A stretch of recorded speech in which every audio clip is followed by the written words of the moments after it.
GE, doing the first HeelCast we've done in God knows how long. I couldn't even tell you the last time I've been on it. But we've got okay, I'm not going to use the word star-studded. Let's just say we have a mild dais of moderately likable losers here with me. First off, I've got my baby mama, for a lack of better words. I've got good God, what is your name now? You had like 8 different name changes today, and it's been so long.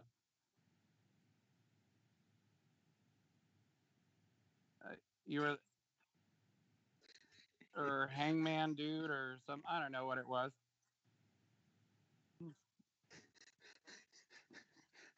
Well, speaking of hand job, dude, I do have the one and only Fap and Hurls with us here this week. Yeah, what's going on, everybody? It's been a long time since I've been back, but just as everybody else, so I'm excited to talk some wrestling tonight. Should be fun. I can tell you after the end of AEW last night, Hurls has been fapping so hard he's got some calluses on those hands. Ooh. And we've got the best of the bunch here with us too. We've got our new member, the one and only Goldberg. Goldberg, what's going on, buddy? You're too kind. Too kind.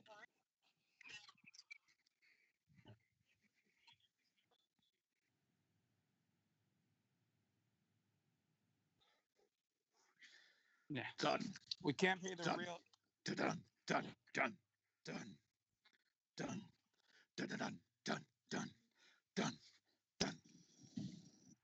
Speaking of music, I thought Sting's music was pretty solid last night.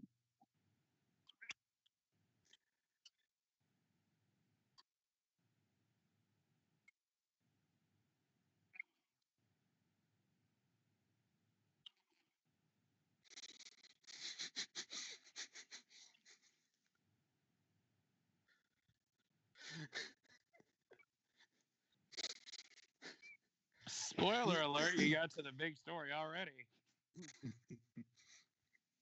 I just want to say that Sting's music, if you listen to it closely, it's a remix of his WCW music. Is then not copyrighted by WWE. Right. So it was like a guitar solo, but if you listen to the guitar solo, it was in the version of his Crow Sting music. Yeah, and they added a little twist on it. They didn't do the Metallica twist. Seek and Destroy in there, did they? No, I didn't hear that. I was listening closely, but I didn't hear that. For the 18 people that remember that. Speaking of WCW copyrighted by 99? WWE, how about WCW 2021? Anybody see that account floating around? You guys got the subject. Oh, it's definitely a crock of shit, but it's quite amusing. This guy's fooling a lot of people. But there's so many people falling for it. Like, it's hilarious. Like, how on earth could that happen when everyone knows WWE bought everything WCW related? Like, if Cody Rhodes can't get it for a company that's going, what makes you think some random fucking dude who just popped up on Twitter can get it going? You don't think that account with that logo is going to get pulled soon enough? Yeah, I'm surprised it hasn't been yet.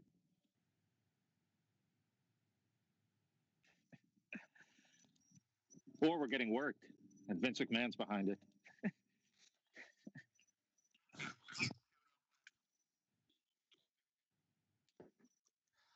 Now that would have been thinking.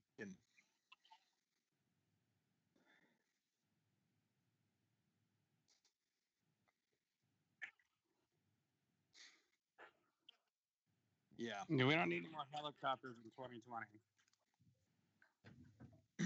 Yeah, that would have been a total homage to his WCW.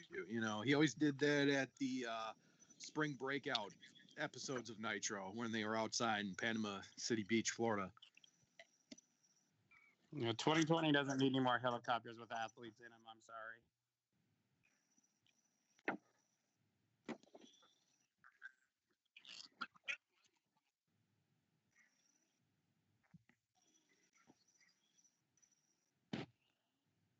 Yeah, strong with his junk exposed. Yeah.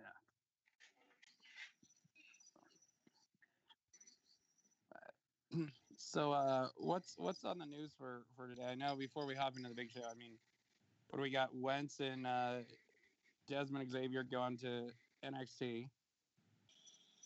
Mm-hmm. Any thoughts on them wasting their time there? But they picked a good time to leave Impact, let me tell you.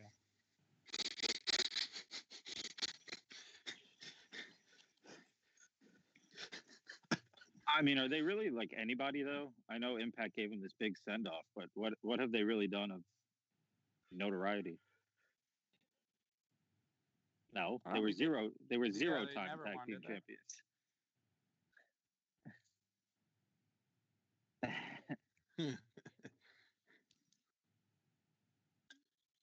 No, he won that. None of them ever won one title. He won that X Division Cup, though.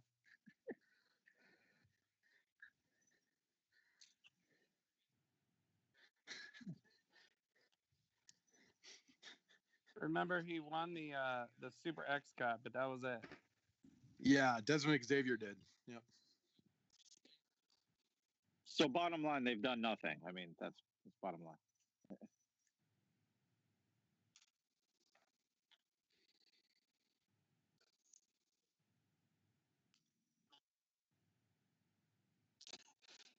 I think he got a couple. He got a couple yeah, of them. Yeah. And nobody really understands why.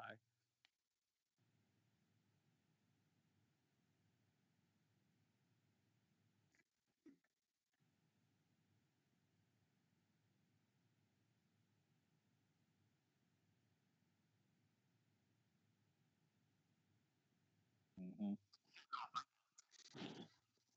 I mean, to be fair, Desmond Xavier should have been bigger than what he was. He should have done something there. He's awesome. He really is. But they did nothing with him there. I mean, out of all three of them, Trey got the biggest. I'd say Trey got the biggest push. If you want to call it a push, yeah, I think he got the biggest one.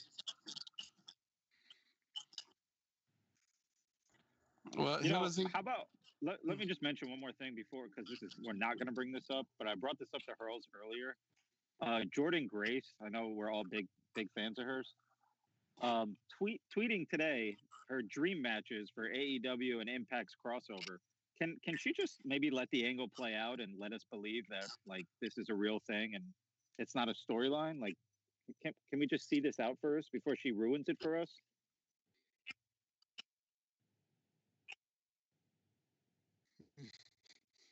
What? I mean, if I'm management, I'm telling her to delete that shit and like, bye.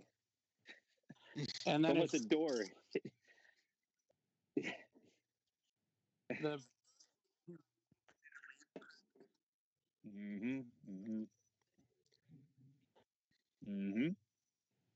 Yep.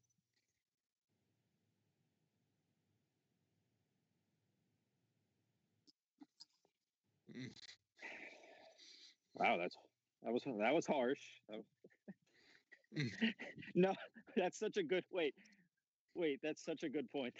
All he posts on his Twitter is pictures of how good in shape he got with the current Cruiser X Division champ. What's his name? The one I do like the current X Division champ, Rohit, who I am a fan of on screen, but his Twitter is starting to lose me.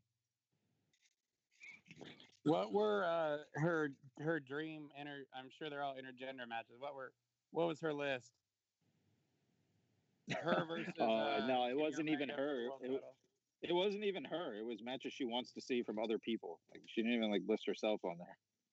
That shocked me.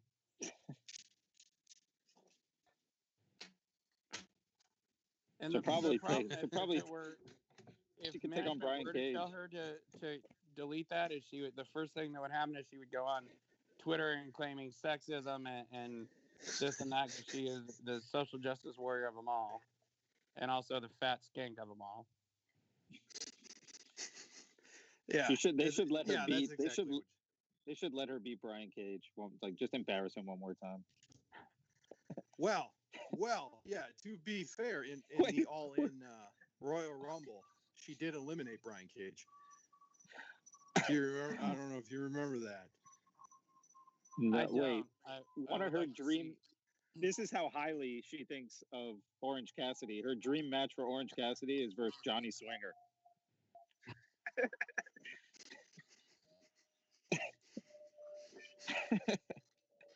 I mean, it is probably a top 5 Oh my guy God. in Impact against I a don't- top 5 guy in AEW. I just scrolled down and I'm convinced she doesn't watch wrestling and never has until she stepped foot in the ring. Her dream match for Sting. Please, someone take a guess. Her dream match for Sting. Hold on. Jason Alexander. She wants him to fight Costanza. Somebody guess, because you're gonna go 0 for 3. Let me think just a sec. Give me God. 1 second. You're gonna look it up. On Crazy Impact. Steve. Oh my God. Rob Van Dam. No, but whoever just said Rob Van Dam's pretty close. Sabu. Tommy Dreamer. Tommy Dreamer. Sting versus Tommy Dreamer. The match we've all been waiting for years in the making.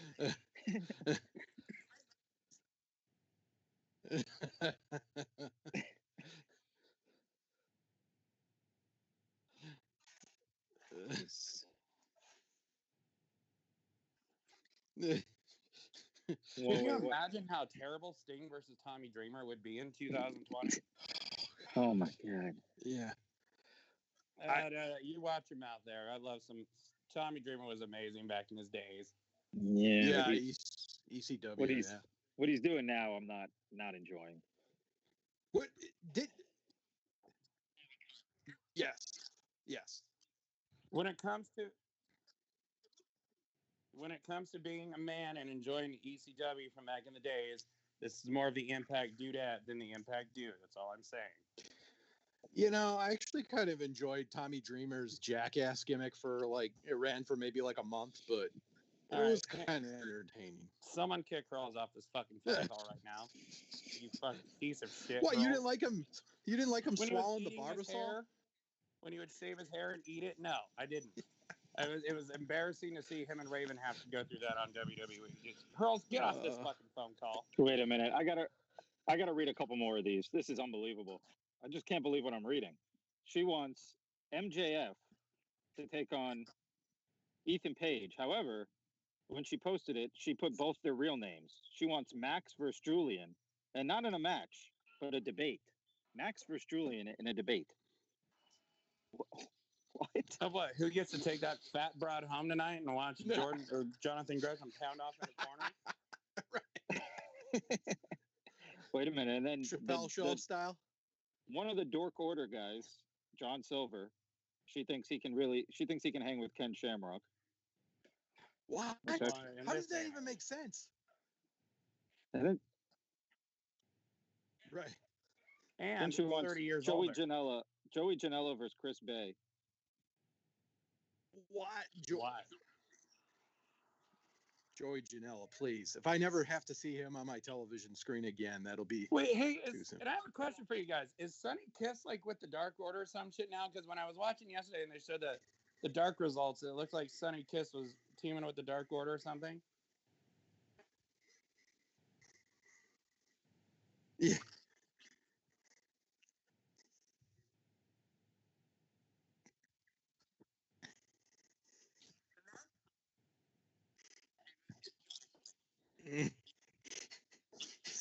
Yeah. Yeah. But at least Johnny Swinger actually is semi-entertaining because it's a gimmick with him. I think he is. Well, Hurls, look at the roster you have to watch. Of course he's going to come off as entertaining.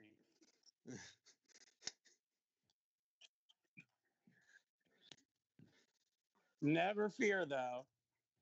Big Brother is here to take Impact under their wings and fucking make them relevant again. So don't worry, Hurls.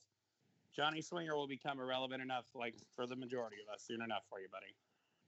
Yeah, if I had to say, Johnny Swinger is probably better than half the people that show up on Dark, though. Gotta say it.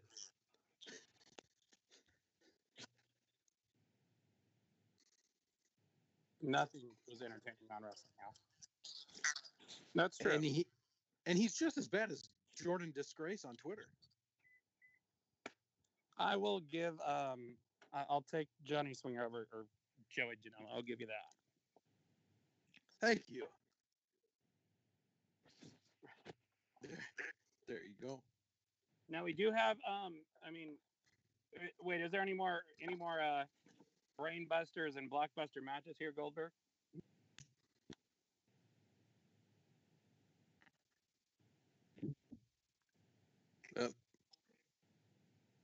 I believe he's muted. What's that? My bad. My bad. Is I there was muted. Any other brain buster matches we're missing? Yeah, I got one. I think I got one more. Hold on. A couple of them are a little understandable. I'm gonna. Oh, here we go. Darby Allin versus Suicide. Actually, based on what I think of Darby Allin, that may not be a bad match.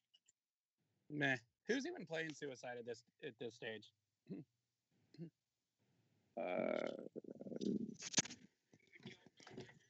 No idea. Apparently, it was Crazy Steve last week, but other than that, well, that makes sense. Clue. If you put a blind guy in a mask and ask him to do those flying leaps, there's a strong chance that Suicide might happen. Not purposely. We love Steve. Steve is like my favorite fucking dude I've ever met in the business by far.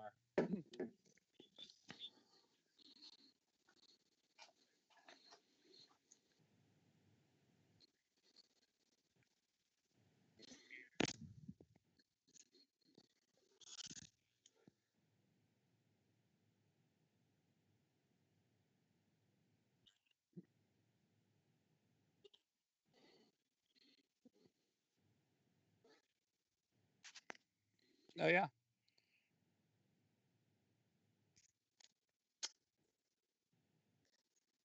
No, we do have Ethan Page leaving AEW, right? Or leaving Impact, hopefully not for AEW.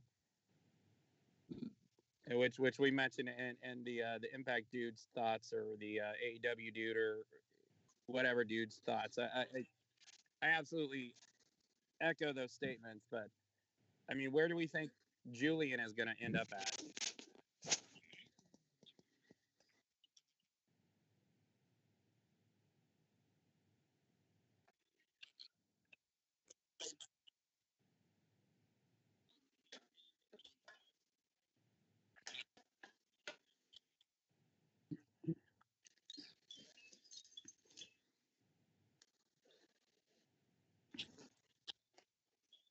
Here's my thing with them though. Is they bought out Evolve. Is Gabe Sapolsky or whatever his name is he still working with WWE after they bought out the Evolve organization? I'm just gonna say yes. I'm just gonna say yes in NXT. Because have you seen that documentary, The Wrestlers, that they did on Vice? Like, they have a relationship together that probably not the relationship that actually I wouldn't be surprised if that was a relationship too. But you know, they worked under it, and Sapolsky seemed to be high on Page, and the big angle and feud that they focused on was Ethan Page against Darby Allin. So I mean, I think it's going to be between one of the two. I hope he goes to WWE NXT. That way I don't have to see the guy. Like I said, his Twitter has turned me off to him as a person. I think he's the ultimate hypocritical social justice warrior douche. But I digress. Any predictions from you guys? He did call out Jelly Nutella. Did you guys see that? I see shooting his sights high for the big prize in AEW.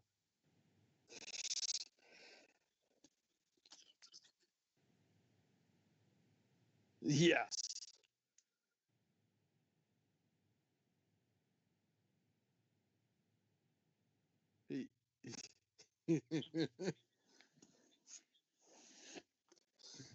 Was it like in an angle, or did he actually really call them out? Yeah, it was over royalties. Joe, I'm just going to call him Joey Nutella. Joey Nutella was Jelly Nutella was selling his cards, I guess, from the spring break event, and apparently he didn't get Ethan Page's permission, and he wasn't giving him royalties. So yeah, I got pretty personal. Ethan Page said, "Fuck off, dude," and yeah, it was. That's pretty much how it ended. What, Like what trading would cards possess from, like, a football, professional? baseball cards? Oh, Are we talking like basketball, football, baseball cards? Yes. Yes. Who in the fuck is buying Yep. trading cards from Jelly Nutface's fucking indie promotion? What do they sell for? What are they?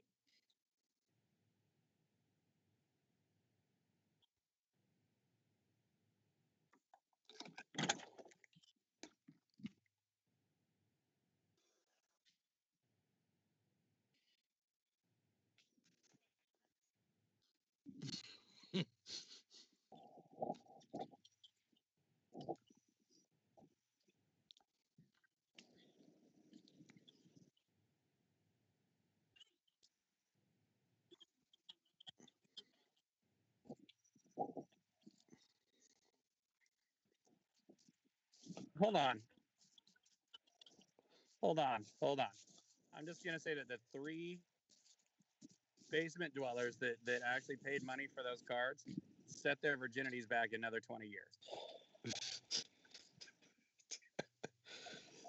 well, let me just say one thing about this. May not be a popular opinion, but if it wasn't for Twitter, I actually don't think Ethan Page was that bad on television. He was until I saw his Twitter. I really don't think he was that bad. He's got natural mic skills. He can talk, but it's the what would possess a professional wrestler to put "played by Julian" on his like what? I don't understand who would do that? Why do that? A massive amount of douchiness.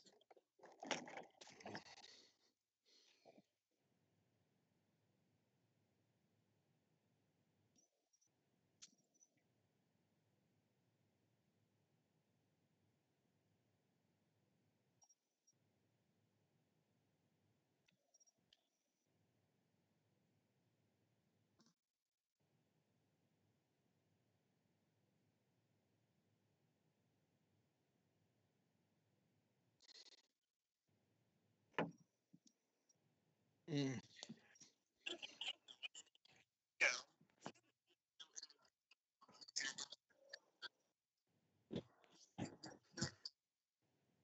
No, and this whole comedy thing is just in wrestling has just gone too far. And Ethan Page is another guy who tried to do it with his little Hurls. I don't know if you saw it, his little Karate Kid character type thing. Did you see that? Was that on Impact? No, on Impact? he mentioned That it was once Talking Shop, right? twice, but he did it on Talking Shop, and then he did it. He did it at a couple indie events where he goes and he puts this karate costume on, and now he's calling himself the Karate Man, and he's like, he's not. He's in comedy matches. He's not in real wrestling matches, and it's like, okay, we get it. Like, you're funny too. MJF's funny. Everybody's funny. So in other Sick words, of it. he just ripped off what Aaron Stevens is doing in NWA. Yeah, actually, yeah. But do we really need more comedy? Like, isn't there enough comedy in wrestling right now?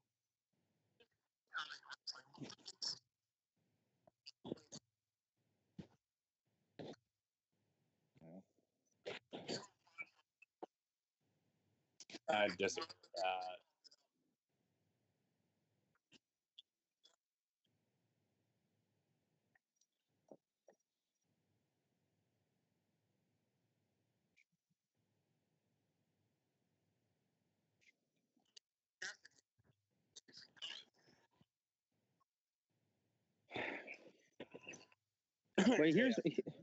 But here's my problem. Even with the guys in AEW who do have charisma, the thing that ruins it for me, because maybe even Darby Allin could be some kind of character, which I think he is, like some kind of character. But what ruins it for me is that I'm bigger than him, and I think I could beat him up.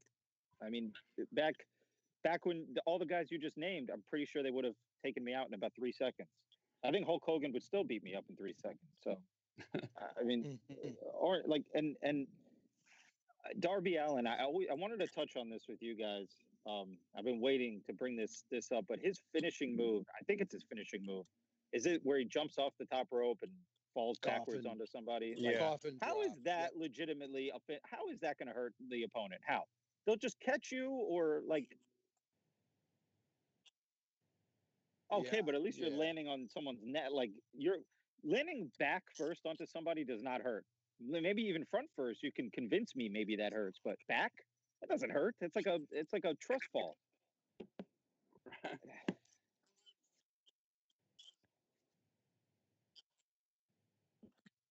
Yes. I'm pretty sure Yes. that was God.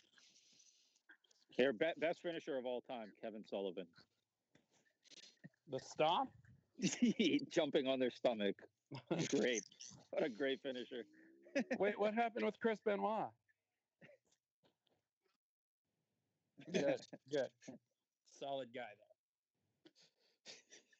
there. Father of the year. Hey, it's based on that documentary on that show. Now I forget the name of it.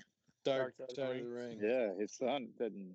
His son still loves him. So season 3 coming out soon. More episodes, baby. We got to have a Lex Luger episode. I'm waiting to see that one. Yeah, Brian Pillman is confirmed. I'm excited for that. Speaking Lex Luger, Elizabeth. Oh yeah, they already did it. They did that. Yeah, they did Savage and Liz. Yep. Oh right. Oh, so they're not going to have Luger and Liz. What am I thinking? They're not going to have her on again. Speaking of Dark Side of the Ring, season 3, did you hear they were going to do a China episode, but it got axed? I did not. Her man. I guess they had the interview lined up with her manager, and then he pulled out, so they're not going to do it anymore. X-Pac. Nobody got that.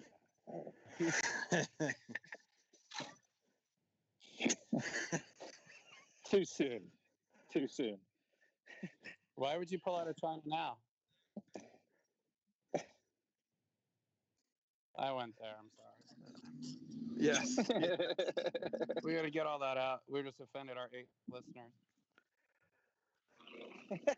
Speaking of offended, I can't wait. I can't wait to defend my boy FK9 here in a minute too. Is there any other news we're missing before we hop into Dynamite? Yeah. Well, I do got one. Yeah. Do we want to talk about Kurt Angle almost coming back to Impact? Then negotiations broke down. Let me save that for my. Let me save that for my prediction. Okay. Last night when I was trying to think of like what on earth could have happened, because you guys were hours ahead of me before I could watch Dynamite, and I knew something big was going to happen. Right after I had done my final guess, I started thinking, wait, maybe it's Kurt Angle. So, but do we recap? Because I haven't seen it in months. I mean, do we talk the last episode of Impact before we hop into Dynamite? Nah, let's just get to the big stuff. I mean, there's the real deal. Not a ton. They're just building up to the Impact Plus event. It's not. Yeah, nothing too big. All right. Well, we had the biggest episode of Dynamite ever so far in the 2 years last night. Winter is coming. And we're not talking about that girl that used to hypnotize Angelina Love. We kicked it off. That was a hot angle. Sorry. Go ahead. We kicked it off with the Battle Royal for the ring that I predicted last year we would forget about in months, and it seems we did, and everyone else did too. Spoiler alert for the AEW Impact Dude is that he was right. It is Orange Cassidy against MJF in the finale next week. It was entertaining. I kind of thought it was going to be MJF and Wardlow, and seeing the guys in there, I thought maybe Miro, maybe Hangman, maybe Matt Hardy. And if we go to the previous week, how do we feel about the big money Matt Hardy character seeming like it's going to be done in AEW now? We all remember how well that went over in Impact.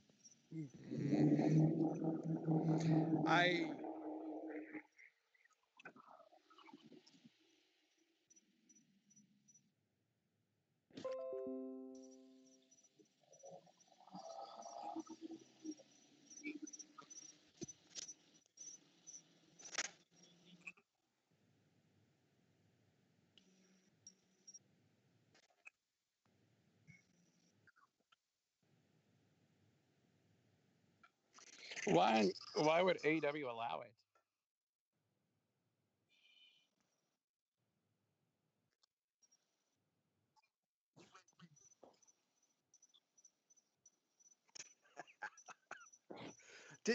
Did you notice like his attire last night was like straight out of 1999? I was like, wait, is he doing an homage to what he used to wear? Did you notice that he had like the tight plaid shirt with well, he always wears the baggy jeans, but it looked like him and Jeff Hardy, like right when they pretty much got started, not the like what the Young Bucks wear, but right after that era, it looks exactly like what he wore in 1999.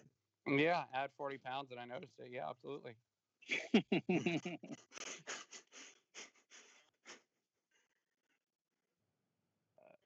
So we get the finale of, so next week it's Orange Cassidy, MJF. MJF better fucking go over. I'm so done with. I liked it, OC a little bit at the start. I can't fucking handle it anymore. What did you like about it? I don't know, like if you remember the match against Pac and stuff like that, and it was funny and entertaining. I never expected that they were going to take it to the extreme they have with the, him going over on Jericho, the stupid fucking bubbly orange juice, whatever, mimosa match, whatever. It's him and Darby Allin are two guys that I liked at first that I can't even stomach anymore. And just MJF is so fucking good and amazing. And just but they're ruining him. They're ruining MJF. The last couple. I mean, they're really ruining him. He should have beaten Mox is what should have happened, but yeah, he should have beaten Moxley. And then now what they're doing? Okay, him and Chris Jericho, quite the comedy team, man. Both so funny, just so funny. They're both hilarious. Speaking of MJF, he killed it with the Drake stuff and all that. Like, it's hilarious to me. And MJF is so damn good.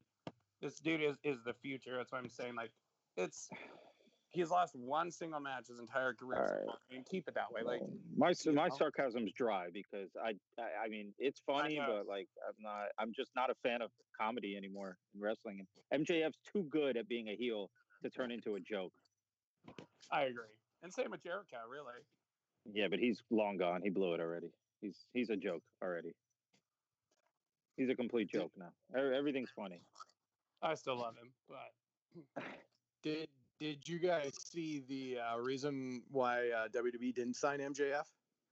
Apparently, they said that he has boyish looks, and they told him, "We're going to pass, but come back to us in 2 years." And then they thought they were going to get him, and then AEW happened. So I mean, I can see that, honestly. He does look very young.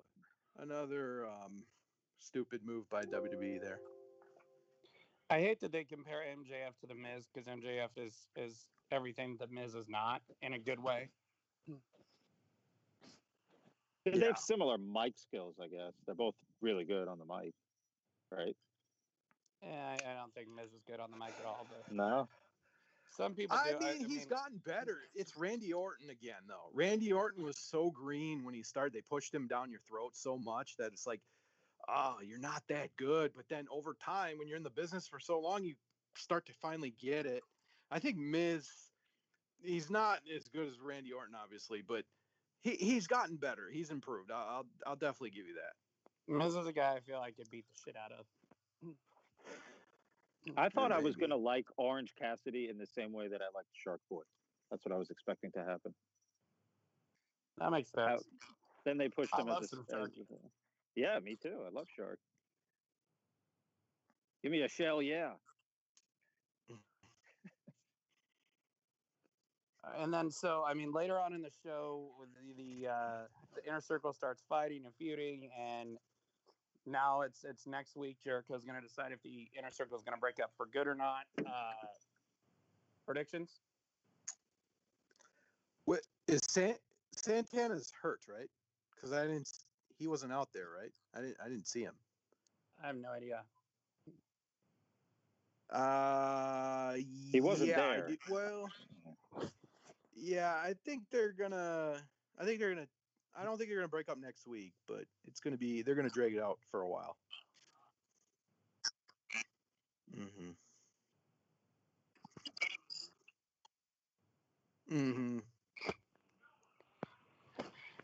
I think it's eventually going to go, Jericho and Hager are going to side with either MJF or the rest of them. It's something's bound to happen out of it. I think my guess is probably Jericho will end up turning face somehow. At one point, I think he's too liked, but he also does the heel so well. I don't know. It's not time for it, and I hope they're smart enough to realize it. And then let's see, we had Britt Baker against some chick. I've got the show on right now. Good God, the girl that she wrestled has to be like 4'1". Did anyone notice how short and stumpy that girl? She's like Jordan Grace, but smaller and more likable because she's not Jordan Grace. Yeah, I can't remember her name either, but she honestly, I thought it was a little person that she was wrestling at first. That's how short she was, but she actually she wasn't bad. She wasn't bad. I give her that. I like the armbar she kept going for. That wasn't bad. And then we had Thunder Rosa come to the 8 at the end, and Reba throwing blows. Jerry Lynn came out to split it up. Anyone have anything else to chime in on that? I mean, shit. Just that into the Britt Baker and the midget match. Reba, Rebel, doesn't matter.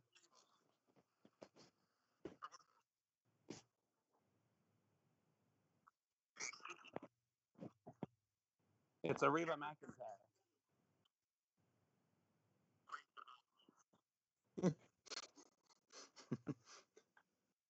Well, can you guys explain? Because I didn't see this, but how did Rebel get paired up with Britt Baker? Which she actually does do the makeup and stuff for AEW. That is her job. Oh, okay, that makes sense. And then they use her in the skit, and then it's like, well, our women's division is so awful that actually Rebel is probably one of the top female competitors we have. We could use her on TV. She can't be worse than any other shit we're putting out there. And here we are. AEW? No. Maybe Impact. And AEW? No.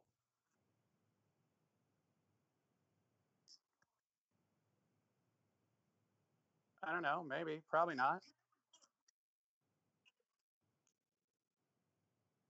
She's had one, hasn't she, with Swole?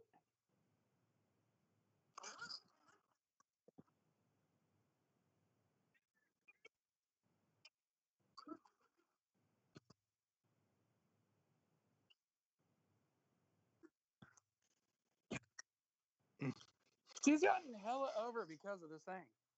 She's more over now than she's was in Impact, just by being Reba, by having her name fucking butchered wrong.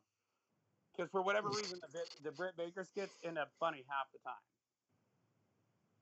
Lord knows it's not from Britt's doing, but it's whoever's writing them actually does all right sometimes.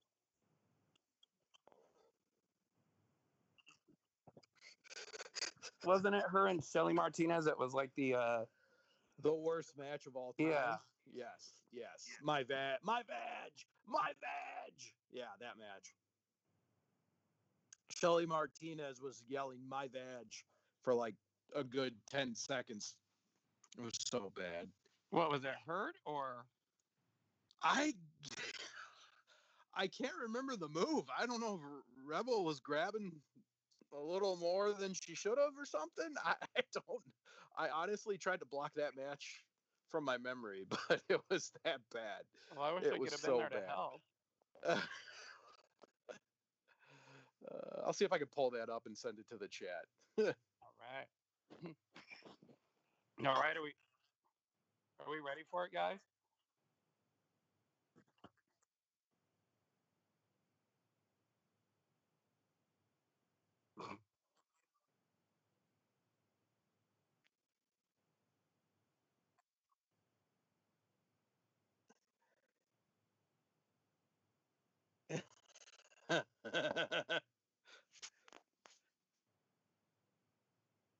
Well, that's karma, isn't it?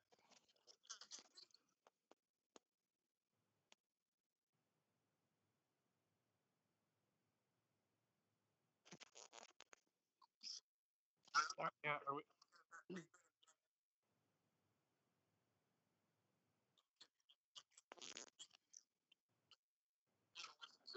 All right, so we ready for the two big ones?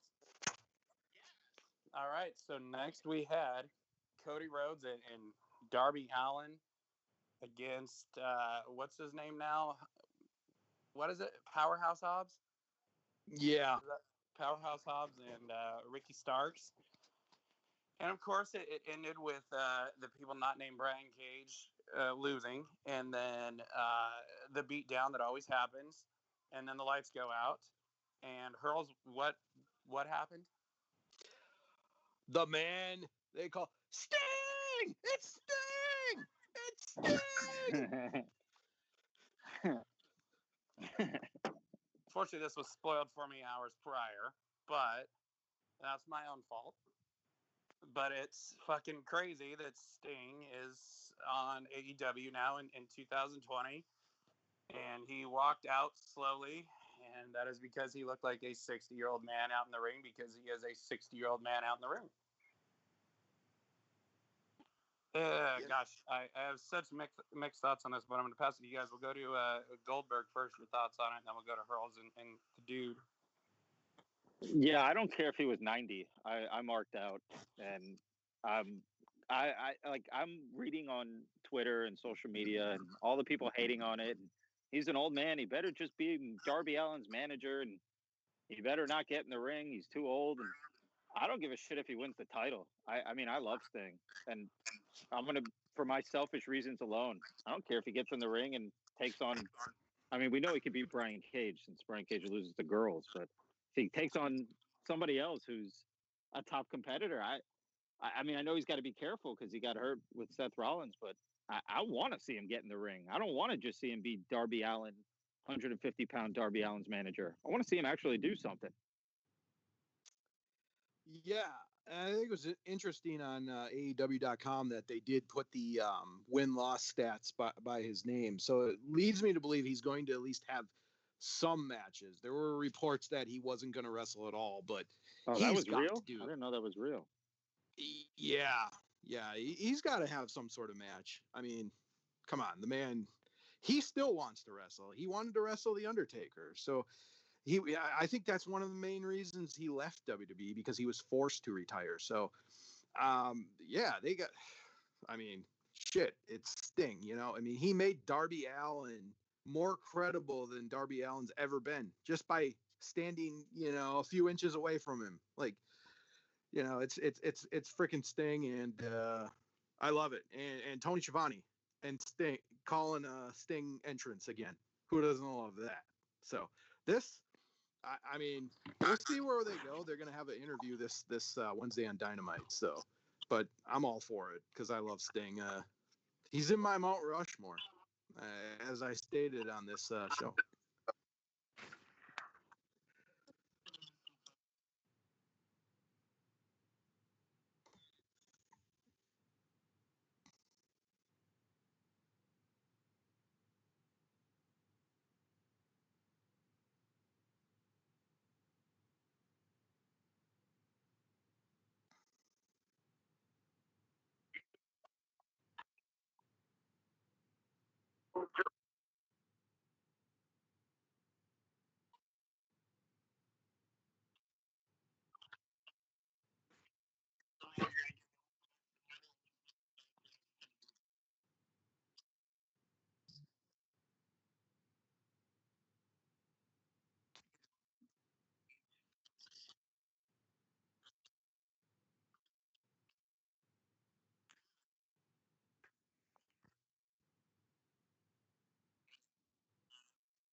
Me too. Me too.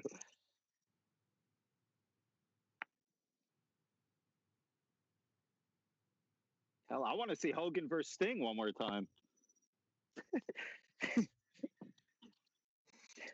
One more, please.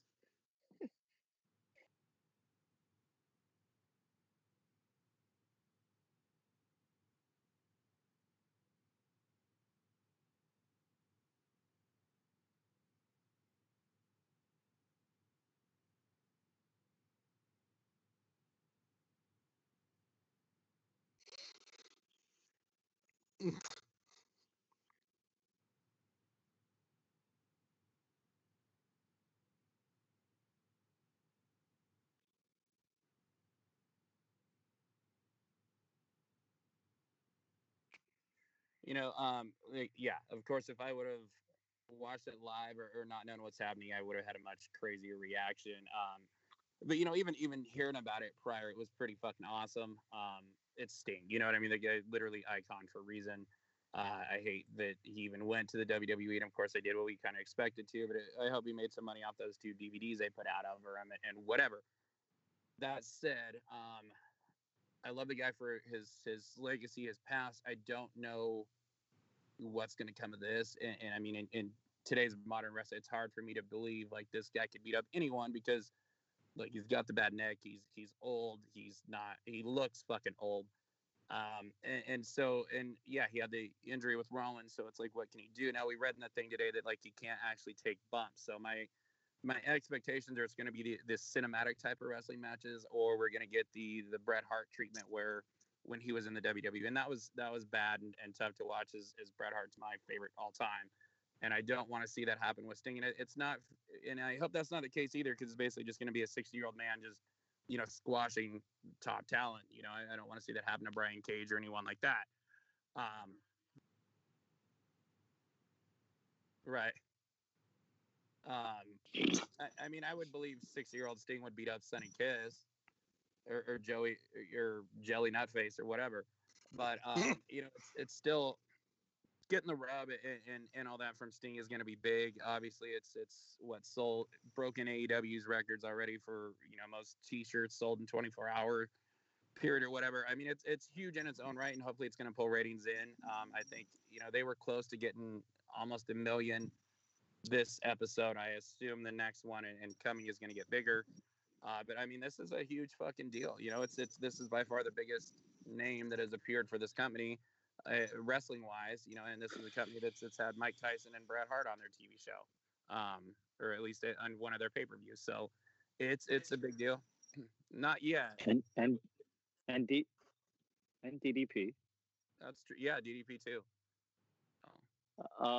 Did you guys see when Darby Allin stood up and they were face to face? I'm sorry, Sting would kick Darby Allin's ass in real life, like legit in a real life. Like he towered over him. Yeah. Terrible.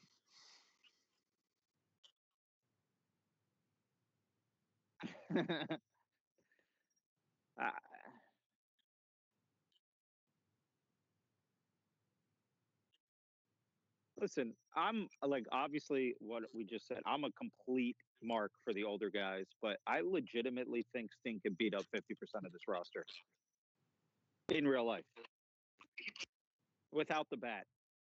Yeah. I think if we went through a list, I think he could beat up. I think maybe there's 10 guys that he probably couldn't beat up, and the rest I think he could take them. Real quick, I don't think he looks like an old man though. Like to me, when Hogan walks to the ring, he looks older. He's limping. I didn't think Sting looked that bad. No. Yeah. Yep. No way.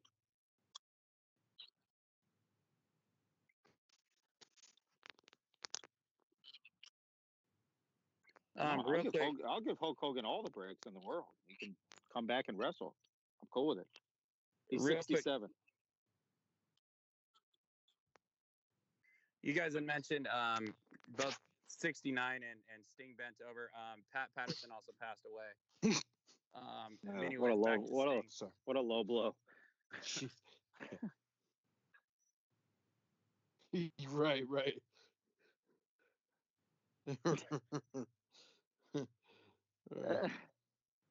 Thank you. We keep it professional and classy around here. Okay, 67 to 62. That's not that big of 5 years. And think about this. I think DDP is just as old as Hogan, or pretty close. He is 64. DDP's like 62 or something like that. 64. So he's pretty old too, but obviously he's in tremendous shape. Yeah, it's that DDP why I got him 55, you know? Mm-hmm. But it's got me at 45 instead of 35. But anyways. Anything else on the Stinger Man? Let him win the title. Fuck it. Did you guys see? Wait, did you guys see him being compared to Goldberg? That people were comparing Goldberg coming back, this thing coming back. Yeah, I did. There was some memes in wrestling groups I saw. Yeah. I mean, the difference is WWE, and I love Goldberg too, but they shouldn't have done what they did with him, with just letting him win the title immediately, and obviously all his matches were 20 seconds long. That's not going to happen with Sting. We know that's not going to happen with Sting. But to be fair though, and I want to hear you guys' comments on it, but Goldberg in his day was unbeatable. He was winning matches in 20 seconds. So WWE was kind of just trying to keep his character going. But I think it's stupid to compare the two of them. Yeah, but he was beating Hugh Morris's and Glaciers and Scott Norton's of the world. It wasn't 20 I mean, for the most part, it wasn't being main eventers in 20 seconds. And that's what he did in WWE. Yeah. The funniest good. part to me, I always say, is his first match ever was against Hugh Morris. And it was a back and forth match, probably 10 minutes long. And people were shocked to see that Goldberg ended up winning. He kicked out of Hugh Morris's finisher. I always think this is funny. It was a back and forth battle. And then Goldberg's next 50 matches, he won in 3 seconds. So I think Hugh Morris was a little tougher than we all thought. And don't forget the classics he had with Mongo either. Yeah.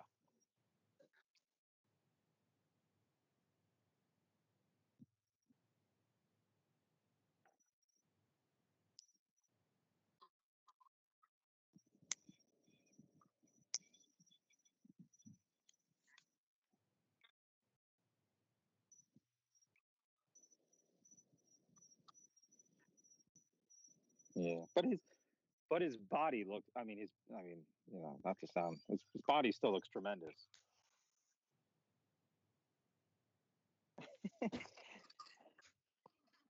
Him and Shamrock, man, the two of them. I don't know what they're doing, or if they're taking roids and whatnot. I think Shamrock might be, but I don't think Goldberg is. The two of them look tremendous for their age.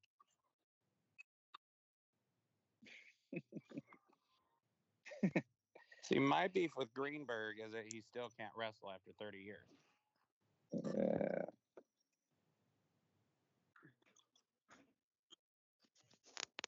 No, he can't wrestle though.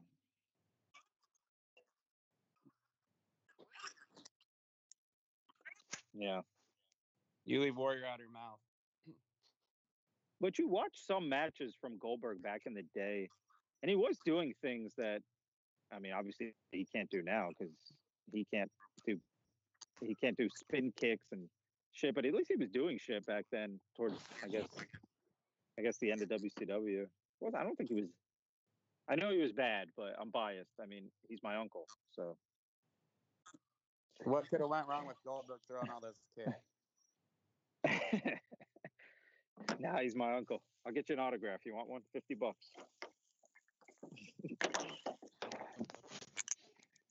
I mean, what could have went wrong with Goldberg throwing all those kicks back in the days either? Sorry, man. Apologize. Don't apologize to me. Apologize to Brett. Speaking of old men, he can't walk to the ring anymore either. No. I guess we'll blame Goldberg for that one.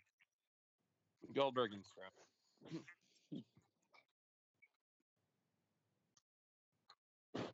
and beat the shit out of them.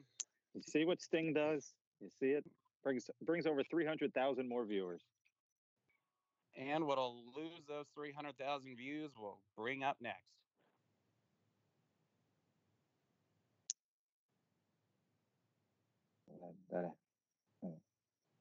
Hey.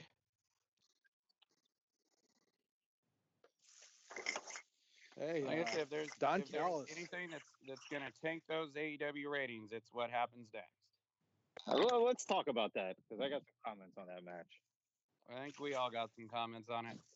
So we had the world title match, the biggest match in the history of Dynamite, which was actually pretty darn good. And it ends with Don Callis, a.k.a. Cyrus the Virus. Hurls is fapping right now as we speak. Coming out there when it appeared Omega was hurt and distracting the ref and throwing the microphone into Omega, who hits the former champ John Moxley in the head with it, and then hits him with the 4 knees to the face or whatever, and then did the one-winged angel, and we have a new world champion, Kenny Omega, the Dorks champion. And then he proceeds to run off with Don Callis, who is apparently now his uncle, as they said. And they run out of the building, and when asked about their actions, he said, tune in Tuesday night. And they say, well, Dynamite's on Wednesday night. And they say, no, turn into Impact Wrestling Tuesday night. Shocker. Literally shocker. Like, who the fuck saw this coming? No.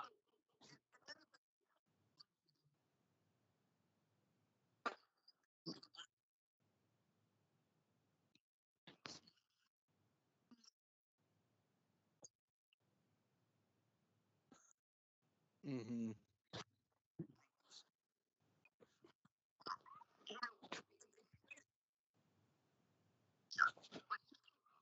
And I've said from the start, like I thought maybe something was in the works or some sort of kind of like what NWA and them have been doing, because I've said that there's no way Callis is out there for no reason, just to bring him over and get a soft rub, because what on earth does that do for AEW? But the end, who would have thought that the Impact or the AEW World Champion is going to be taking the title over to Impact, to the lower tier company, and giving them this huge rub? Like, Impact has got to get their biggest views in a long time on Tuesday. Am I right? This is literally this.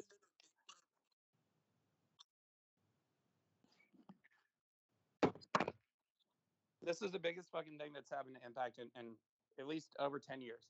And I mean, the biggest thing since Hogan and Bischoff, and we saw how that worked out. It didn't. But if you would have told me this, like at the end of one episode of Dynamite in 5 minutes, that at the end of 2020, the biggest heel in AEW is Impact Wrestling, how crazy is that? I think the pieces were always there all along. It's just, I thought the storytelling here was perfect. They had they slowly introduced Don Callis. He did commentary at Full Gear, kind of explaining the relationship between him and Kenny Omega.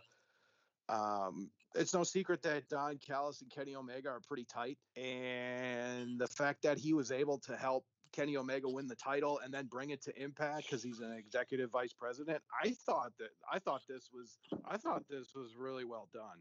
And I know you don't like Kenny Omega, but I thought the storyline, just speaking on that, I thought that was really, really well done. So, am I shocked that they're having an alliance? Maybe a little, but when you read about, the Young Bucks kind of putting it into Tony Khan's ear, and then the relationship with Jericho and Kenny Omega, it's not too far off. So I don't know. Yeah, Impact, they better put on a good show, because I mean, they're going to have so many people viewing them that they normally wouldn't get. They got to impress them, and they got to make them. I mean, they got to hook them. This is your shot. So they gotta put on a pay-per-view quality show like AEW Dude said. Goldberg, let's kick it over to you for your thoughts on it. All right, so I thought the end of this match, I thought the storyline itself was great. I mean, I loved it, and I'm looking forward to Tuesday to see what they do with it. But I thought the ending of the match was kind of weird, and I didn't think this at first until I rewatched it. But okay, Don Callis got up on the apron, and he had a microphone in his hand. He dropped the microphone. Kenny Omega picks it up, but the way they ran out of there was almost as if Don Callis came in the ring, the ref wasn't looking, and he hit John Moxley with the microphone. Like, Don Callis really didn't do anything that, I guess, terrible that they should have been running out of there like they committed murder. I didn't, like, did you guys think it was that, like, they cheated that badly? Okay, he picked up, like, we've seen cheats in wrestling for years. Like, I don't think that one was horrible enough that they should have been hightailing it out of there straight into the car that quickly. What do you guys think of that?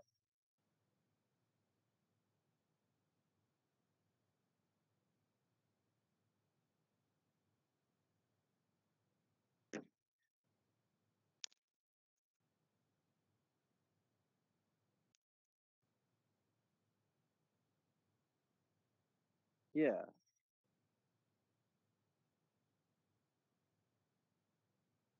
Right.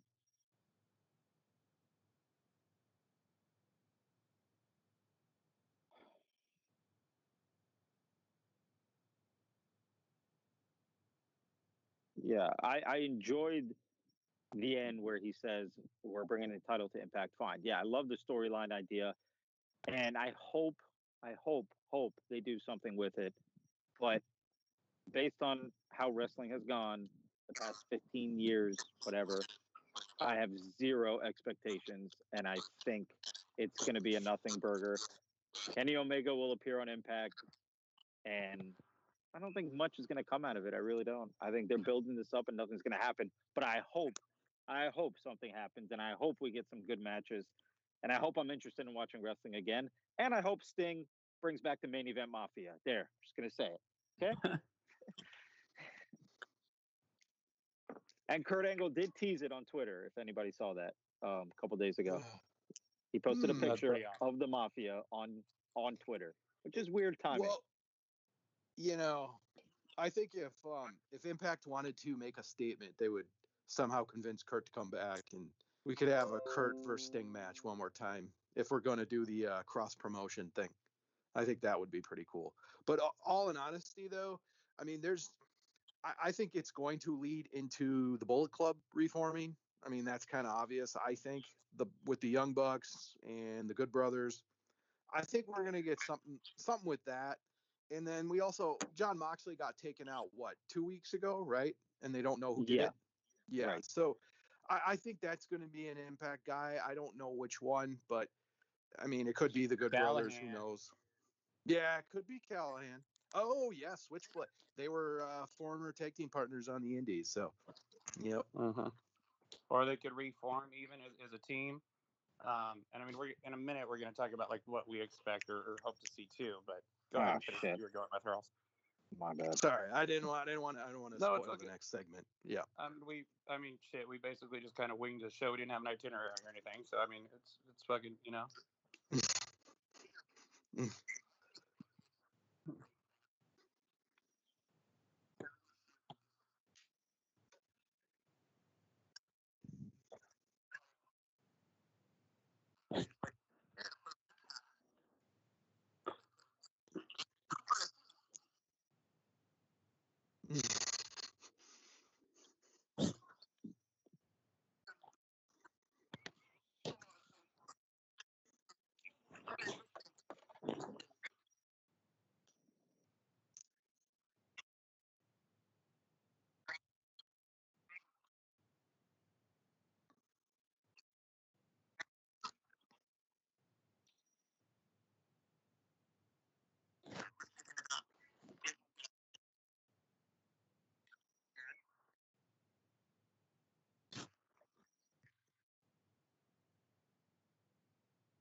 Yeah, I agree. I can say right now I don't think AEW is going to buy Impact because Impact went through all that work to get their own network, and Anthem owns them. Now, I'm not going to say that never could happen. I just don't think that's what's happening right now. I think it's just going to be a healthy, cross-promotional feud. And I think AEW does gain things. And you talked about the tape library, but the tape library is probably the second best tape library if we're really thinking about it. I mean, unless you count New Japan as the second best, but I don't know. In the United States, I don't know how many people honestly really care. I mean, TNA's got a nice lineage. I mean, they've almost been around for 20 years now, so they do have a lot of superstars that have walked through that curtain and have wrestled for TNA. So I mean, heck, if you could get some more history on Sting, you can't go to WWE. So who would be next? It would be TNA. So if Tony Khan wants to use some footage for Sting, he can now. And I think there's a lot to be gained. I mean, we haven't even talked about the women's division.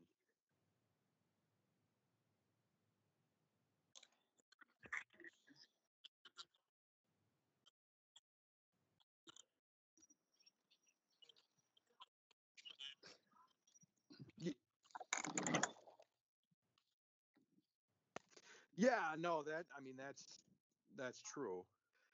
Yeah, I just think it's I don't think there's any evil intentions behind it. I think it's just they want to have a united front, and I don't know if it's a shot at WWE, but I think it's maybe they just want, a united front, maybe to just dent WWE even more than they are, because they're going to be the company that, hey, we'll work with everybody, unlike WWE, who's just gotten stale and they live in their own bubble and they don't do anything outside of the bubble. I think that's just anti WWE, and I'm fully on board with that. I got a few things to chime in here, and kind of move this to a different topic as well, at least on the same subject, But I mean, let's rewind about 4 years when Don Callis came into Impact Wrestling, and he kept saying, "Oh, we're gonna work with New Japan or this or that. I want to get Kenny Omega on Impact Television." Well, here we are at the end of 2020, and it finally happens. And you remember when they came into Impact, they said we have a 5-year plan. 2021, I believe, will be year 5. They finally have done something to do it. Like they have, they've done a lot of shit to try and get the needle moving, and it hasn't worked. They've done some good, and then they've done some shit that Dixie Carter wouldn't have even done that was so bad. Tessa Blanchard is the main fucking obvious one. And look how that worked out for you. But I mean, look, it's year 5. It's kind of put up or shut up, and he just did the fucking biggest thing he could have possibly done, other than, hey, we'll sell it to you here, WWE. I want to say one thing too to the Impact marks out there who hate AEW and wanted to see this company fail from day one because of how Impact was treated or looked at or whatever. Hurls, I'm not talking to you, but I'm kind of talking to you. Y'all need to get down on your knees and kiss AEW's fucking ass for about the next 3 years, because they just made your company what Impact has failed to do in fucking 7 or 8 years since they have completely fallen off the fucking map. They just made you relevant again in 10 minutes. Literally in 10 minutes, made you relevant again. People are going to keep turning and give a shit. Like, got stuff to say. I don't think so. I don't think. No, fuck him. No, that's what I was telling you. I don't know. They have been around for 20 years. They have lasted 20 years without AEW's help. I mean, even if AEW didn't come in, okay, Impact's going to keep doing their 100,000 viewers a week. But I mean, what are they going to get out of this at the end of the day? What's really going to? I mean, is this going to give Impact a boost, and they're all of a sudden going to get a major channel, because their channel sucks right now? We know that. Are they going to get a major TV deal out of this? Probably not. I mean, what's the end game here? And what I want to ask the three of you is, what do you think the major angle? Obviously, it's Kenny Omega. What's the major angle and the big payoff going to be for this? Or what do you want it to be? And I guess, what do you want it to be? I think it's one of two things. It's either another invasion angle, or it's going to be similar to what New Japan and Ring of Honor did for all those years. That's what I think. And I think it should be more like the New Japan Ring of Honor stuff, because like we've seen the invasion angle shit for a long time. Like and especially in Impact so many times, and it never works. But like I said too, I mean, I would like to see the talent share, like, you know, the two companies used to base off of one another. But literally, that show ended, and the biggest heel in AEW by far, it's not Chris Jericho, it's not MJF, it's Impact Wrestling. And that's it. So there's an angle, there's something to build off here. Mm-hmm. But I think it's going to be the best thing for, at least for this benefit, and I'll get into this later, but this benefits Impact so much more than it benefits AEW. Is a major network the case or whatever? Probably not, but 5 years from now, who knows what happens, because who knows how much bigger this is going to make both companies. But it does Impact way more fucking benefit than it ever will AEW. That's it. And this, for AEW, what this does, they're doing something that's never been done before. This literally puts NXT to where you'll never see NXT beat AEW in the ratings again. Correct. You will never see it happen again. That's my fucking prediction from here, and it will grow. I'll let it Impact Dude or AEW Dude go. There we go. Let's just combine it. Yep. AEW. Yeah.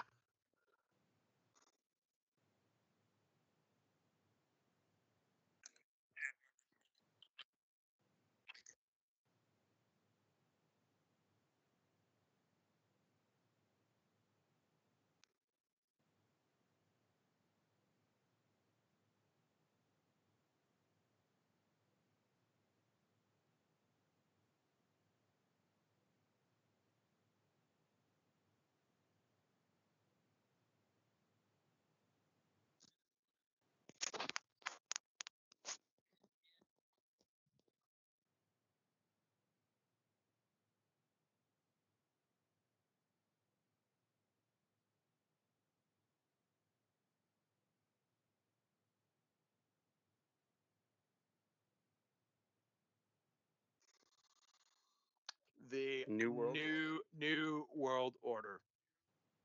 The finger poke a oh. Yeah. Oh God, dang it. Sorry.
Yeah, and I wanted to add to that. I totally agree with you. I mean, Anthem just bought Access TV, and obviously they know they want to get a better reach, and this is one way to do that and just get a hot angle.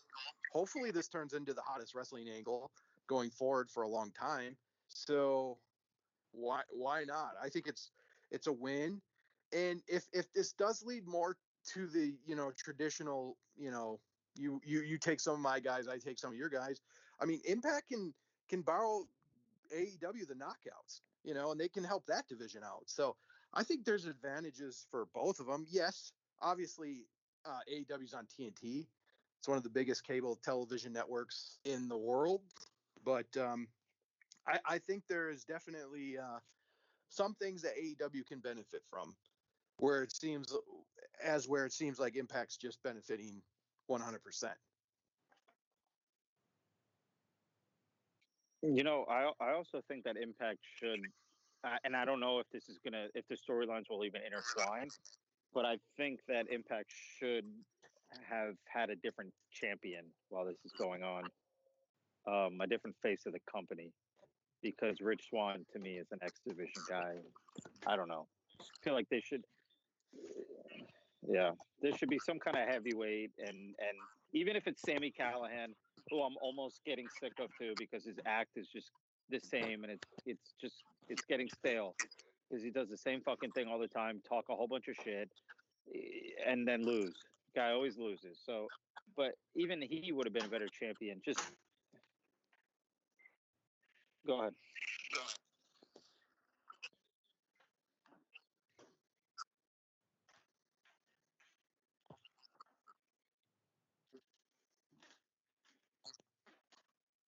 That I think you're smarter than them, and that's never going to happen. I don't even know if Rich Swann is going to even be involved in this, though. I have a feeling he won't be. And I think we're all clamoring for an invasion angle and matches between the two companies, and I think we may be let down. Just my opinion. I think we're going to be let down. That's why we usually are. Can we be? Well, there was one report today that came out that said like the partnership or whatever is projected to be for the long haul, which, it's the dirt sheets, who knows, and also there's that. And then, I mean, Hurls was talking about this would be the hottest wrestling for a long time. I don't see how it can't be, especially in a year in World of Wrestling where no angles are fucking hot anymore. And if they are, they're killed off in about, 2 weeks, because wrestling's in dog years now. But, I still think the thing with this is between this partnership, AEW is the big dog and they need to be the ones booking this. And AEW, I mean, FK9 made a good point that apparently got a lot of heat. He said, if AEW needs to book this, because if we're up to Impact, they'd have Omega drop the title to Alicia. First of all, stop hating on FK9. It's fucking funny. And two, it's kind of true. So fuck off, you douchebag. But I mean, look, some other things too. So I mean, I don't know that I necessarily want the invasion angle. I think it's kind of a foregone conclusion. But I mean, other ways that this benefits it. So I mean, we have the Impact Plus network. You can maybe put AEW product on there too. Like if there's a merger, or the two companies, like the way that New Japan and ROH are together, you can, get more subscribers to Impact Plus, get more content on AEW content on there too. Change the name to AEW Impact Plus, whatever. You have a show on Impact Tuesday night that's going to have literally 3 world champions. You're going to have Moose as a TNA champ. You're going to have Rich Swann, and you're going to have Kenny Omega on there. There's been talk about that second TNA show, and then remember they said it was scrapped, and there might be something different.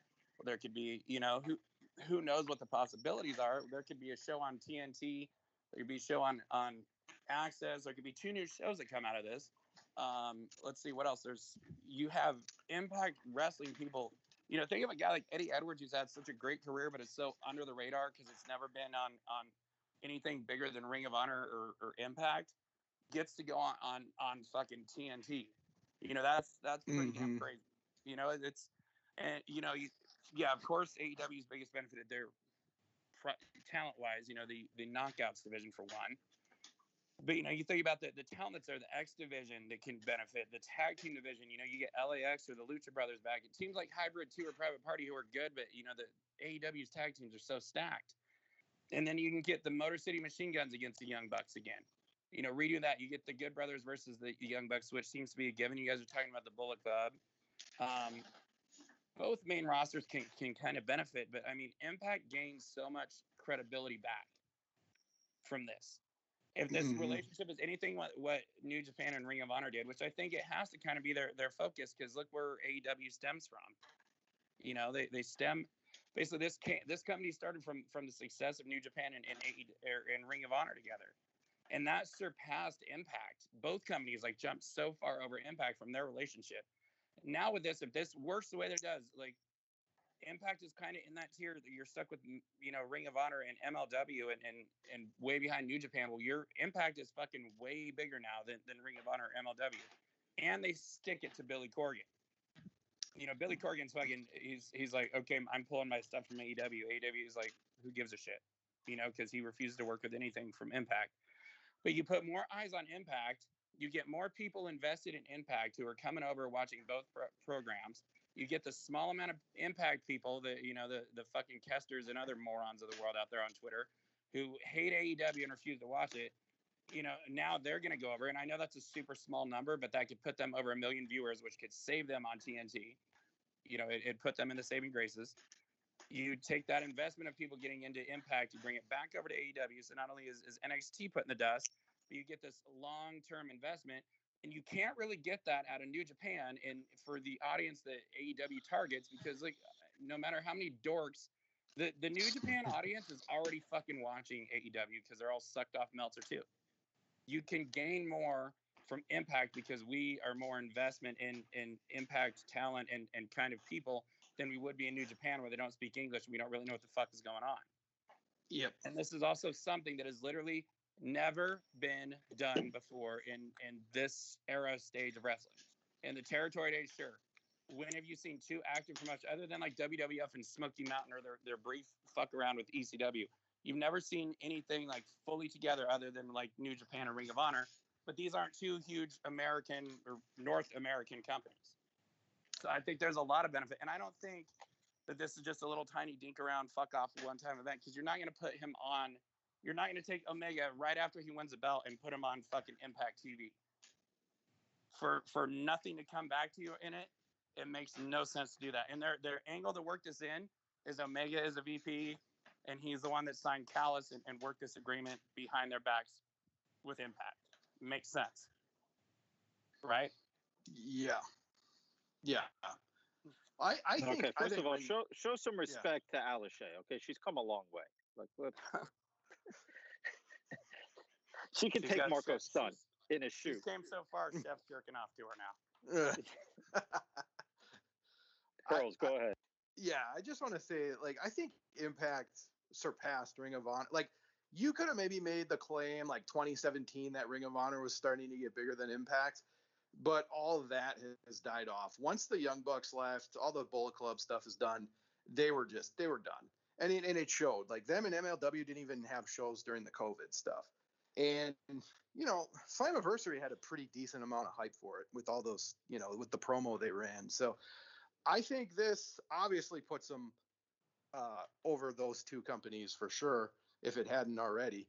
And like you said, AEW has how many wrestlers on the roster right now? AEW Pack Dude, how many wrestlers does AEW have right now? 100. 60, 70. I think they may even have more, but they can't showcase all those guys on just Dynamite. I mean, they shuffle in a lot of guys, from week to week. Even Dark, you can't even showcase all of them.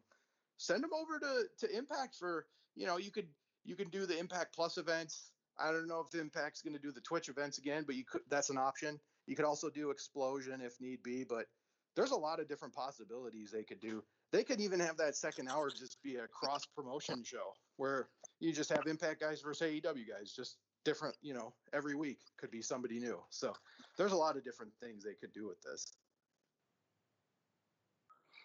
You know, and you think about it, you could see Sting back in Impact Wrestling. You know. Yeah, I thought about that, which is why the main event Mafia popped into my head. But that's what I'm thinking. Kurt's coming back. I think he's swerving. That's what I think. But go ahead. Here's a question I want to ask you guys. If you could have one match between anyone from AEW, I guess let's go with what Jordan Disgrace was doing. Anyone from AEW and anyone from Impact, what would it be? What would be the best match that they could possibly come up with? Because it's not Kenny Omega versus Rich Swann, and it's not Big Brit or Big Swole or whoever they have versus Alashay. So who is it? Dude, I couldn't even tell you off the top of my head. My God. I think you just want one, right? Yeah, I mean, I guess everybody's going to say Young Bucks versus Motor City Machine Guns, but I got an interesting one. I think Hangman, Adam Page versus James Storm would be kind of interesting. Ooh. Okay, Moose is the guy because that was going to be the next name. Moose has got to be involved in this in some kind of way to get him over once and for all. He's too good to be. I mean, if we're going there, James Storm comedy. He's been on Impact though the last how many weeks? He has. I mean, it's almost like Alex Shelley because technically Alex Shelley's not there either. If we're going by that, he's on the show and he's repping them on Twitter constantly. Like James Storm right now, I don't know what his contract is or if he even has one, but he's made a few appearances. So those two, obviously, both beer drinking guys, whatever. But it'd be a good match even. Mm-hmm. I want Sammy versus John Moxley, I think.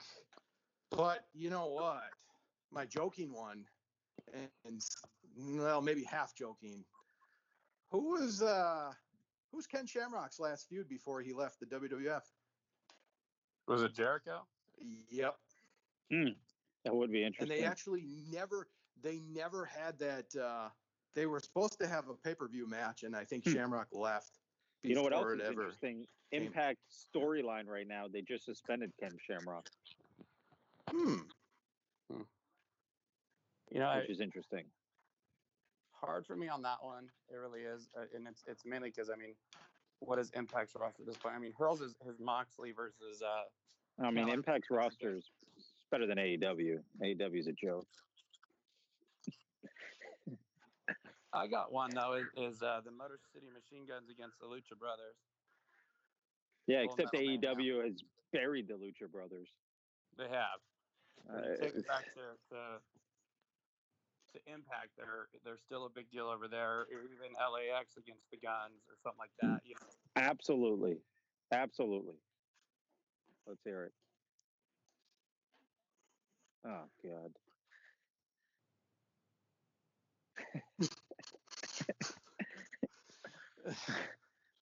Can the loser leave wrestling? Can you guess which company would actually put that on their air? I'm going to tell you the truth. Jordan Grace would whoop his ass in real life. So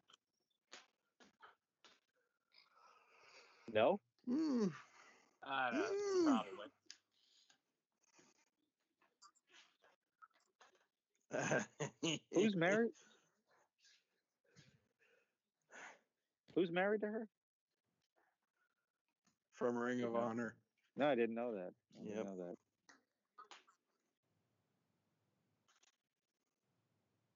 Go Edgar House. I don't. Yeah, I think Eddie. Yeah. No, Eddie Edwards versus anybody. Really, Eddie Edwards versus any of the AEW main eventers, I think would be good. Moose versus any of the AEW main eventers. Yeah, I think it's got to be Moose. They got to do something with the Moose here. He's big. He's built. He can wrestle. He can talk shit.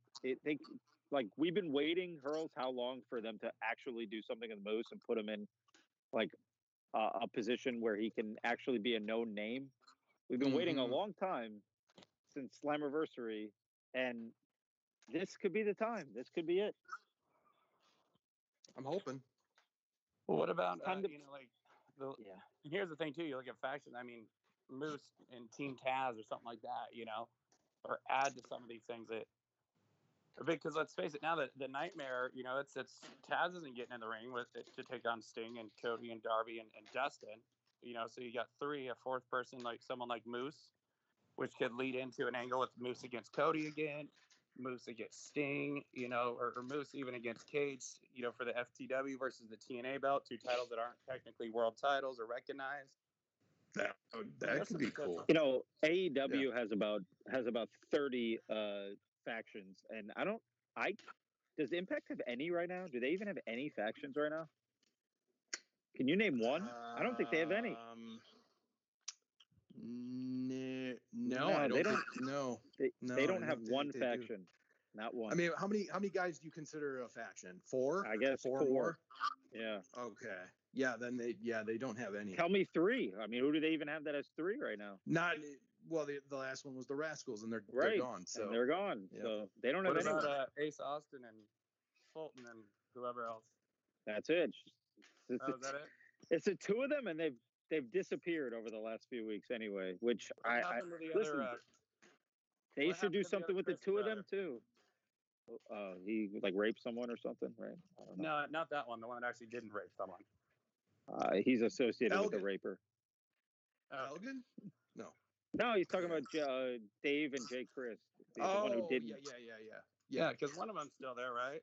No. His contract is up in like a month or something. I'm guessing. But he hasn't been on TV either. No. They pulled him off right when his brother got accused. Guilty by association. So. Yeah. And I will say,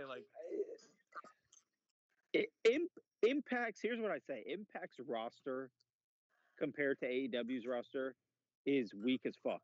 Impact has a horrible roster. It's horrible.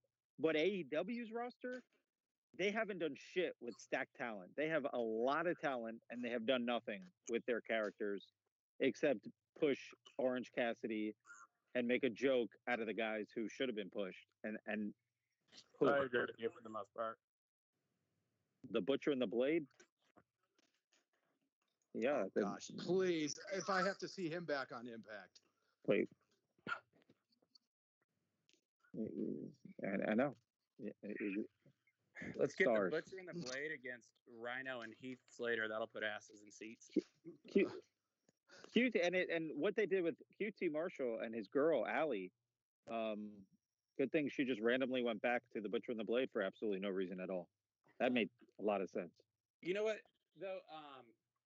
Think about that faction because they just lost the Lucha Brothers, who are their 2 best. Now we got Rosemary and Allie back together. You can add more people to that little group of Kingston to offset. Because let's face it, Kingston and fucking Butcher and Blade are no match for the Death Triangle. It's not even at all. And also, the one thing I was going to say too is the outcome of the world title match last night. It kind of explains why they went with Kingston versus Moxley at the pay-per-view. Yeah, I think there's a lot of possibilities if they do this right. No, well, I think they're both still there. For what? Well, who left? Oh no, Pentagon's back with Phoenix and Pat. So weird, just so weird. It's here's what Impact. Feel like Pentagon will turn heel, but I don't know. But if they want to, if this is like you say, RV, if this is a long-term thing, and they want to actually make this a legitimate thing, then Impact has to take their shitty roster and pick maybe 4 or 5 guys from it, and they should show up on TNT and they should attack people. Okay, it's an invasion angle again, but you got to put over some of these guys. Otherwise, nobody's going to care that Kenny Omega's fighting Rich Swann or somebody's fighting Alashay. Nobody's going to care about these guys because they're not names right now. They don't have enough names. And Hurls, we were talking about how they have 0 heavyweights on this roster. Just 0. They have maybe 4 guys who could be considered heavyweight. They should take maybe 4 or 5 of these guys, let them go on to TNT, introduce them to mainstream fans, Moose, Sami Callihan, Ace Austin, Madman Fulton. I don't know if you can name another one or not, but I mean, maybe a veteran guy like James Storm or the Machine Guns. Take those guys. What do you think of Joe Doring? Yeah, no, he's a good character. Yeah, have Eric Young do it too. Put Eric build. Young out there and have the 6 of them or the 5 of them go out there and attack. I don't know, Kenny Omega or whoever it may be. Like, you got to put over some of these guys, otherwise nobody's going to give a shit if they are interacting with each other. One of the things too, you know, like you remember during the Invasion angle when Steve Austin went over to WCW.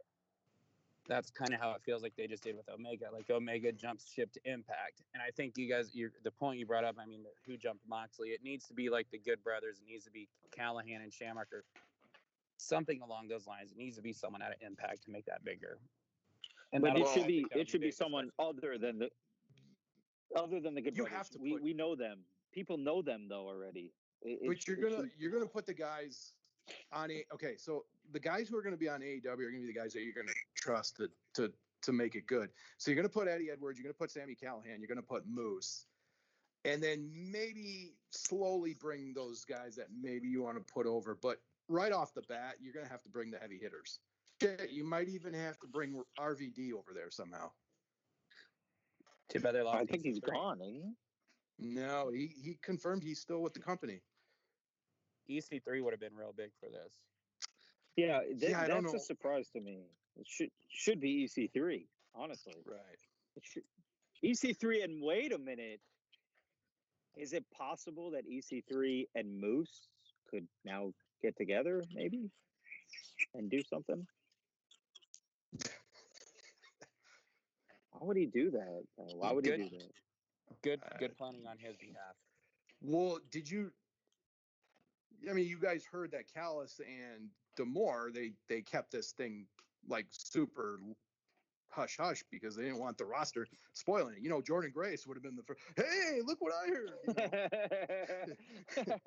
Absolutely. You know. Let's also point out the fact that it worked brilliantly because Sting is not a dumbass on social media, and even his tweets since he appeared are so like coy and not like outgoing in any kind of way. It's just one word or one emoji. Like, that's why it works so well. Like, if it would have been anyone from either company going to the other side, they're all such losers on social media that it wouldn't have meant as much. Sting still has some mystique to him, don't you think? Oh yeah. Yeah. I mean, they played it perfectly. Big time.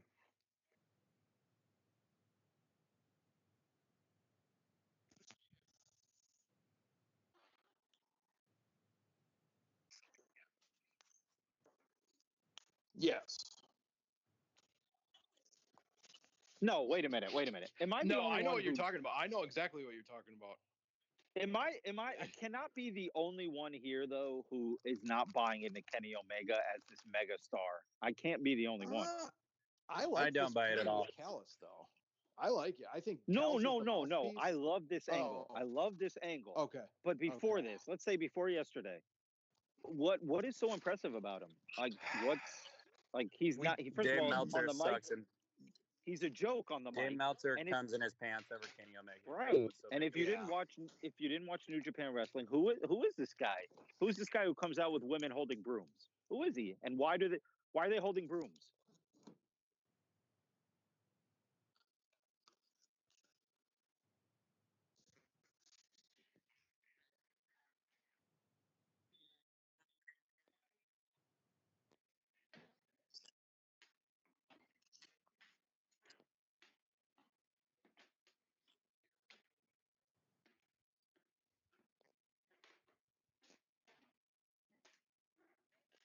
That's actually a solid point. Jericho probably would have been a good fit for this. Or MJ, even if you want to make MJF a mega star, could have been him.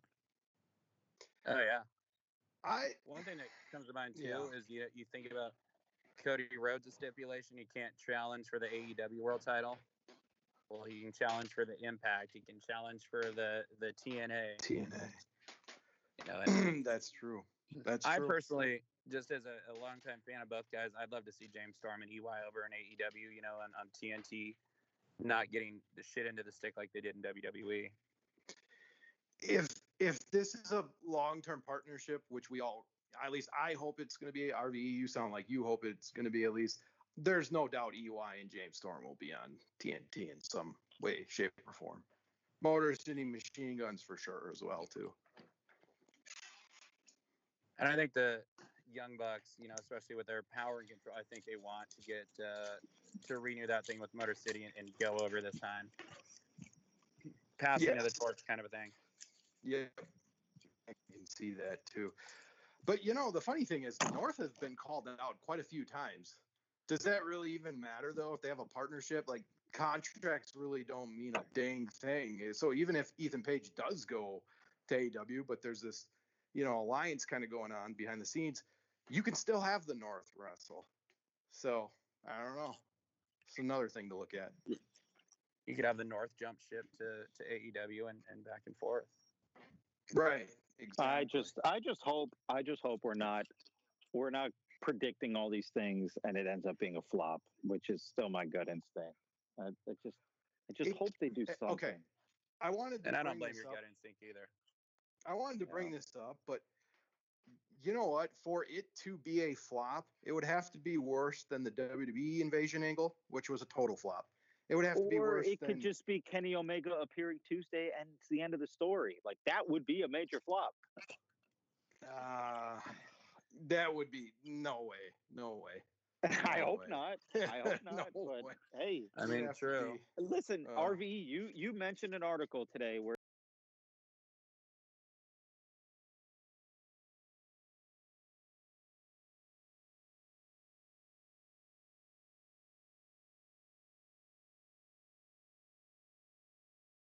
Tuesday, and that they're bringing Kenny Omega into Nashville, Tennessee on Tuesday to film an angle. So I don't know who's actually going to be involved in this. Maybe some Impact guys come in for this specific filming, but they have, I guess maybe it could be considered a good thing that they filmed nothing so far because they want to leave it as a surprise. But I just don't want it to be a one-off and we're all completely let down. That's what I'm afraid of.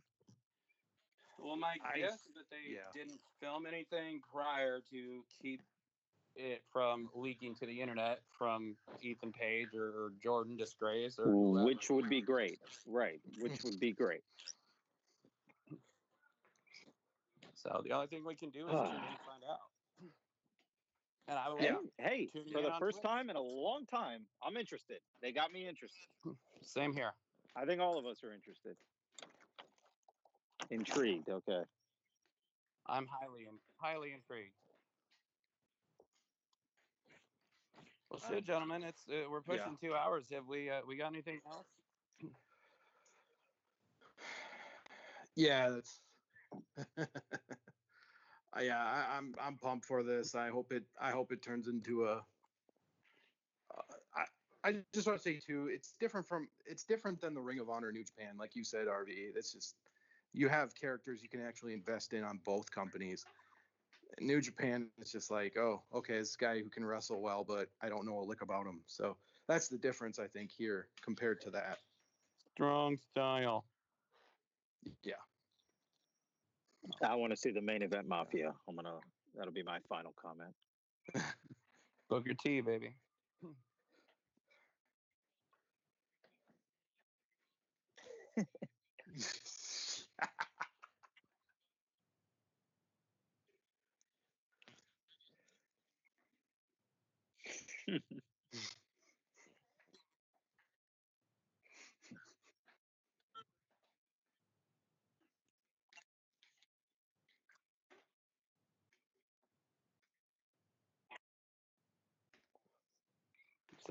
That's a very urban thing of you to do, John.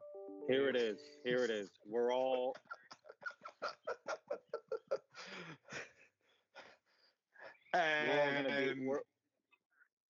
gonna be let down. Telling you right now, we're all gonna be let down. You heard it first. The era of positivity comes from the HeelCast.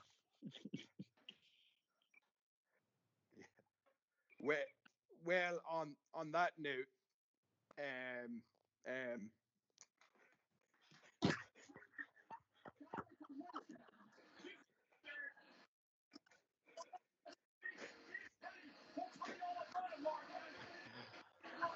Did you hear that? That's. Oh, go ahead. Oh, I'm sorry. No. I just cranked up the volume on the very ending of Dynamite. Was hoping it came I'm through. gonna tell you right Oh, now, do it again. if this angle fails, I am done with wrestling, and you can eliminate me from the podcast, from the HeelCast. I'm done. That'll This probably be angle the sucks, death of I'm this done. show. This show's almost died more than TNA has. So shit, that'll be the end of the show. Goldberg It's killed me, TNA. Dixie Carter. It was me all along.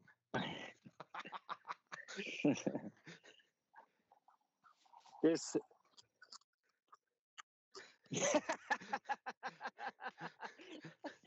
You heard a lot of shit thrown against the wall on the HeelCast here today that you'll hear first. If they let us down again, man, come on, man. Get me back into wrestling. Make something happen. Let's see something. Let's see Arn Anderson take on Sting. Just kidding. I don't want to see that. I want to see Arn Anderson against Daniel Tosh. Daniel Tosh has no job anymore, so it's perfect timing. Neither does Daniel. When it came out with the bat, and instead of Sting, it would have been Tosh. Neither does Daniel Lebitard. Oh God. Anybody see that? No. Yeah, I did. Lebitard's off. He's off ESPN.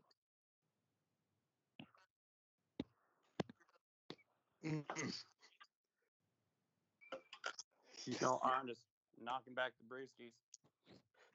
Here, I'm going to leave us with this. I'm going to leave on this. I hope that this angle is so good that we are forced to do another show next week. That's my hope. Oh shit. We still got to do a year in recap too. So. But I think the only way AEW Dude we're getting you on is if Hulk Hogan is involved in this in some kind of way.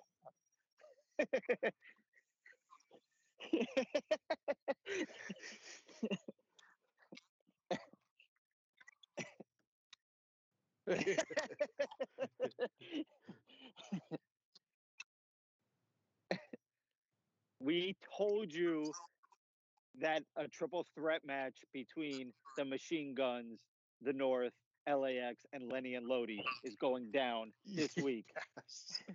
We told you. Lenny and Lodi are walking out with the titles.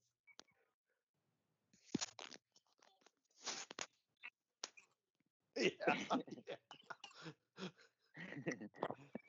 To end this on an actual positive note, though, I just want to say, like, it's not like Impact Wrestling to ever let us down on an invasion angle, so we should be fine. Yeah, telling you, it's coming. Unfortunately, don't get your hopes up, boys. I refuse. All right, motherfuckers, that's enough. All right, look, we might be back again sometime. It might be next year. It might be 2023. It might be next week. But till then, thank you for wasting these hours of your life. HeelCast is out.